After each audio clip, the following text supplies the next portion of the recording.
my dear YouTubers! Merry Christmas!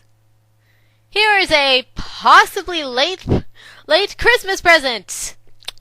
Me finally doing the rest of Chapter 3! Woo! Yes, I suck royally. Meh! Well, I'm gonna get this done. So, here comes RRG Journey, Chapter 3, Part 2. Yeah, here goes nothing. And just to remind you people, this was originally in Brick's POV, but I'm translating it into third person, so if I make any little grammatical screw-ups, sorry in advance. And here we go. Dun, dun, dun.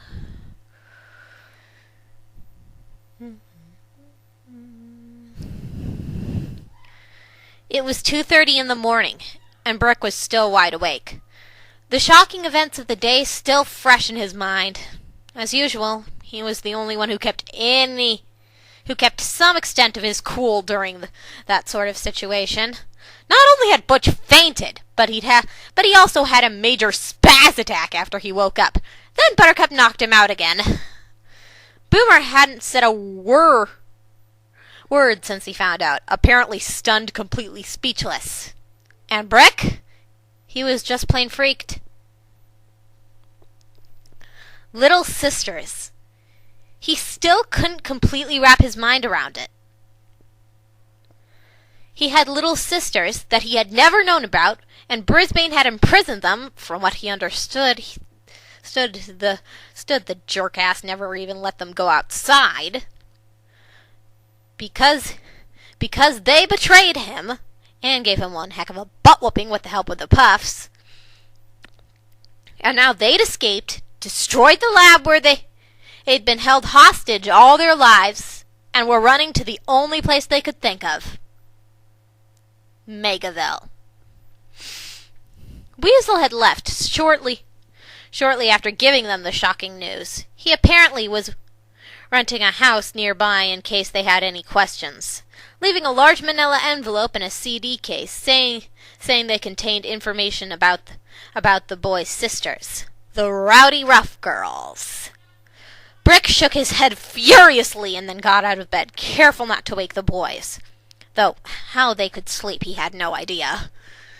He walked over to the desk where he usually did his homework, the envelope and CD case still there. He turned on the lamp and picked up the envelope. He took a deep breath and opened it. Inside was a pack of papers. He slowly pulled them out. They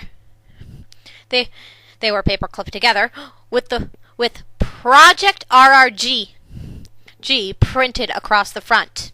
He removed the cover and the front page, basically a summary of the project, to toss them over his shoulder. The paper beneath them was a divider labeled Subjects. Realizing almost instantly that meant info on his new siblings, he tore the page away almost violently. Beneath it was a profile stat sheet, and Brick's eyes were immediately drawn to the picture on it. His eyes locked on the girl in the picture, and he stared as if he was hypnotized. She had long hair the color of blood. It was red enough to make the majority of his clothes look pale. And he owned more or less every shade of red in existence. Her hair rolled down her back to her waist in a bunch of wavy tendrils, and sharp bangs framed her face. She had violet eyes that glistened with a little evil glint to them. Her skin was scarily pale, kind of a moon-like complexion, to tell you the truth. She was wearing a suit that somewhat resembled what Brisbane had made Brick and the boys wear, except it had shorts in place of long pants, and boots that came up to below her knees instead of simple running shoes. Her armbands were purple. She obviously had tried to piss off the cameraman, since she was using her finger to pull down one of her bottom eyelids gently and was sticking her tongue out. She giggled at the picture. Brick giggled at the picture, and then went on to read the profile. It looked like this. Profile, Project Blast, Full name, Blast Marina Rowdy Ruff. Physical age, 9. X color / eye color, violet. Team position, leader. Special powers, electrical abilities, evaporation, energy cloths.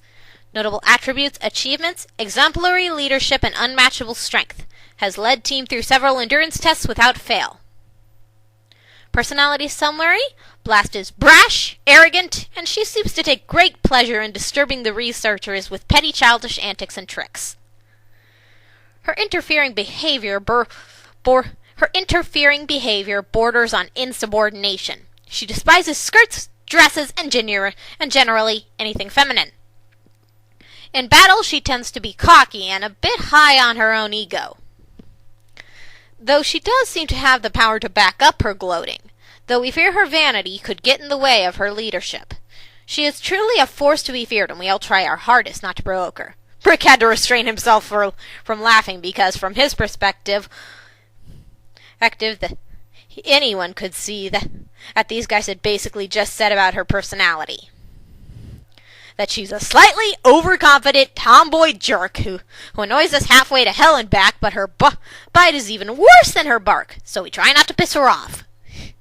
He snickered at his own thoughts, and suddenly felt happier that he was going to get her to meet her.